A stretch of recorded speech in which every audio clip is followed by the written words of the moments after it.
There's a moment that happens before you know what's happening. You're standing in line, the phone is in your hand. A thought moves through, the body tightens slightly, and for a split second, there's just that. No name yet, no story, no conclusion. Then almost immediately, it closes. You become the one who's waiting, the one who's impatient, the one with something to do next. Most of life passes like this, not because we're distracted, but because we arrive a fraction too late. We show up after the body has reacted, after the mind has explained, and we call that moment. This isn't a video to consume. It won't reward speed. If anything, watching it quickly will make it miss you. But if you stay, not trying to understand, just noticing how experience is already forming, something subtle may begin to shift. Not an idea, a position. And once that position changes, even slightly, life doesn't look dramatic. It just doesn't look the same anymore. At some point, without anyone saying it out loud, a quiet agreement gets signed. You wake up, there's a body that needs coffee, a mind already reviewing the day, and without checking, you step into that arrangement. The body feels tired or sharp, the mind feels busy or clear, and whatever shows up there feels personal. Here's a simple question. When did that become obvious? When did it become settled that this is where? Live? Think about a normal workday. You're in a meeting, someone says something slightly off. Before you understand why, there's a reaction, a tightening, a heat, a pull to respond or withdraw. Later you explain it. You say, "I was annoyed," or "that didn't sit right with me." That explanation feels accurate, clean, socially acceptable. But notice something quieter. The reaction happened first, the story came after. Most of adult life runs this way. The body reacts, the mind narrates, and the narrator is assumed to be who you are. No one taught this directly, it's absorbed, reinforced, rewarded. If you can manage your body well, stay healthy, presentable, productive, you're seen as responsible. If you can manage your thoughts, stay reasonable, articulate, composed, you're seen as mature. So the agreement deepens. This is me, this is what I am. Not because you chose it, because it works, it keeps things moving, it keeps you included. And yet, every so often, usually in quiet moments, there's a faint sense that something is missing, not more success, not more clarity, just room. That sense doesn't argue, it doesn't demand, it just waits. And most of the time, we move on before noticing what that waiting belongs to. Why does this way of living feel so natural? Not because it's true, because it works. It gets you through the day. Think about a normal morning. You check the time, the body moves faster. The mind starts counting what might go wrong if you're late. That coordination is efficient, necessary, even if the body didn't react, if the mind didn't anticipate, you wouldn't survive long in modern life. So the system earns trust. Over time, usefulness turns into identity. What helps you function starts to feel like who you are. Notice how often this shows up. A tight chest becomes, "I'm anxious." A racing mind becomes, "I'm overwhelmed." A heavy mood becomes, "I'm not okay today." Nothing about that sounds strange, it sounds responsible, it sounds self-aware. And society agrees. You're encouraged to label, manage, improve, to stay on top of yourself. There's a quiet reward in this. You feel in control, you feel informed, you feel involved in your own life. But here's a softer question. When everything is handled this way, is anything ever met directly? Or is life always arriving with a label already attached? This approach isn't wrong. It's practical. It keeps things predictable. It just might be doing something else at the same time. And that something doesn't announce itself loudly. It shows up as a faint compression, a sense that experience is always one step removed. Not a problem, just a subtle narrowing. Most people never pause there. They move on. There's always something next to handle. But if you linger for a moment, you might notice that the efficiency has a cost. And that cost hasn't been named yet. Let's slow it down with something ordinary. You're holding a warm mug, coffee, tea, doesn't matter. Before you think about it, before you decide if it's good or too hot, there's warmth, pressure, a simple sensation in the hands. Now notice what usually happens next. Almost immediately the mind steps in. It's hot. I like this.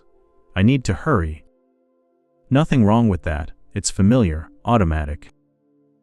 But stay with the first part for a second longer. The raw feeling, before the comment. Where is that warmth known?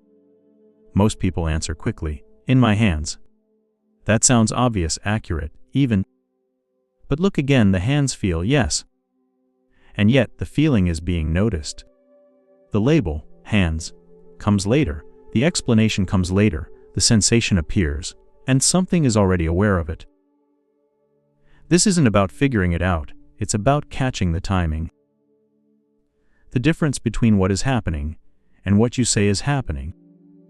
Usually those two are glued together, so tightly that they feel like one thing. But here, for a brief moment, they separate on their own. There's sensation, and there's the knowing of sensation.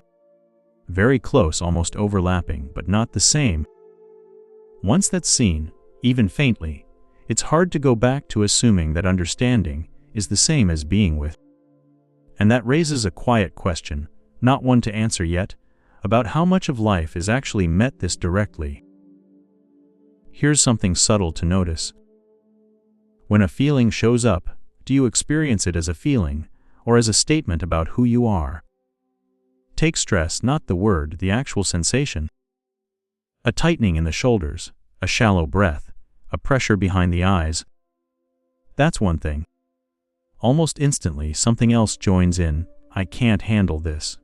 This isn't me at my best. I need this to stop. Now it's no longer just sensation. It's personal, it's heavy, it's everywhere. Nothing new was added. Two things were simply blended together. The body did what bodies do, signals fired, energy shifted. The mind did what minds do. It interpreted, it connected dots, it made meaning. And without noticing, the knowing of all this disappeared into the mix. Think of it like listening to music in a car. The song is playing, the engine is running, the road is moving beneath you. Most of the time, it's all just one noise.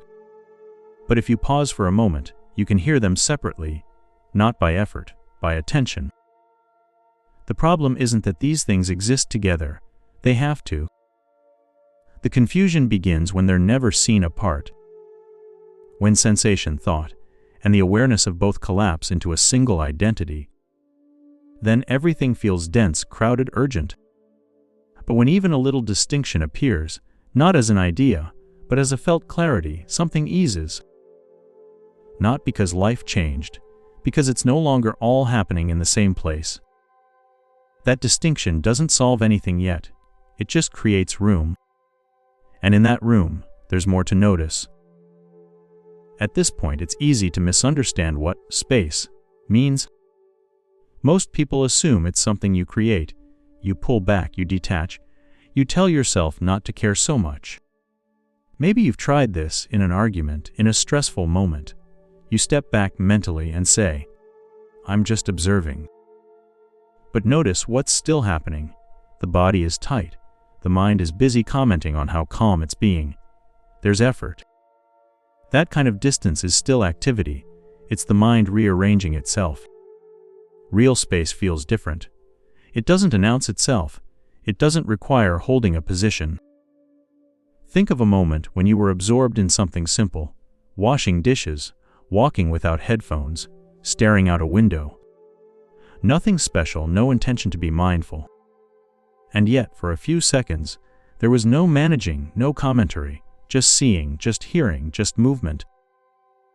That wasn't distance created by thought, it was absence of interference. The body kept functioning, the mind still worked when needed, but neither was center stage. What's often missed is that space doesn't come from stepping away. It appears when grasping pauses, even brief. You don't feel farther from life. You feel more in it, but without being compressed by it. This kind of space can't be maintained. The moment you try, it turns into effort again. It only shows itself when nothing is trying to hold it. And that raises a quiet curiosity. If space isn't made, but noticed, what else might already be here, waiting for the same kind of attention? There's a word that makes people uneasy: stillness. It sounds like stopping, like losing momentum, like disappearing from life. But notice how stillness actually shows up. You're sitting in your car before turning the engine off. The radio goes quiet. For a few seconds, you don't reach for anything.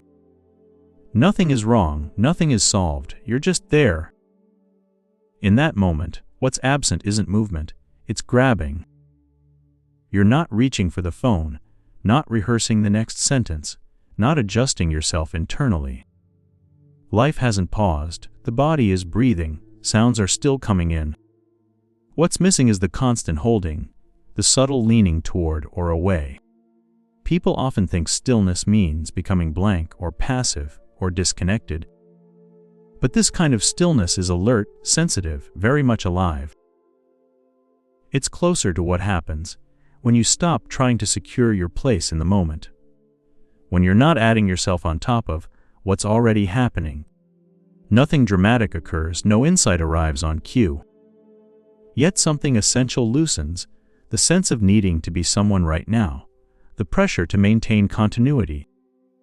You don't vanish, what fades is the gripping. And once that's tasted, even briefly, it becomes harder to believe that constant motion is the same thing as being alive. There's more here to notice, but it doesn't reveal itself to effort or intention. At this point, there's nothing new to add. What matters now is where you're looking from. So here's a simple question. As you're listening to these words, what is aware that they're being heard? Not the meaning, not the agreement or disagreement, just the fact that sound is known. The same with the body, there may be comfort or discomfort, a shift in posture. All of that is noticed. Thoughts come and go, some feel relevant, some don't. They're noticed too. None of this requires effort, it's already happening. For a moment, don't try to hold onto this noticing, don't try to deepen it, don't label it. Just let experience move, and see that it's being met. There's no instruction here, no takeaway to remember. Only a quiet recognition that whatever appears does so in the same open field. You don't need to name that field. You don't need to protect it. It's present before attention sharpens and after it fades. Stay with that sense for a few seconds, not as a practice, as a fact. And notice what happens next, without rushing to close it. Nothing needs to be carried forward from here. Not an idea, not a conclusion, not even an insight. What matters is something quieter, a slight change in where life is being met from. The body will keep moving, thoughts will keep forming, that doesn't stop. But there may now be moments, brief and ordinary, where experience isn't immediately claimed, where it happens and is known without being folded into a story. That small gap isn't an achievement. It isn't something to hold, it comes and goes on its own. Later today, or tomorrow, in the middle of something unremarkable, you might notice it again. Not as a memory of this video, as a simple fact. And if that happens, there's nothing to do with it. Just notice what remains present even as everything else changes. What is that, right now,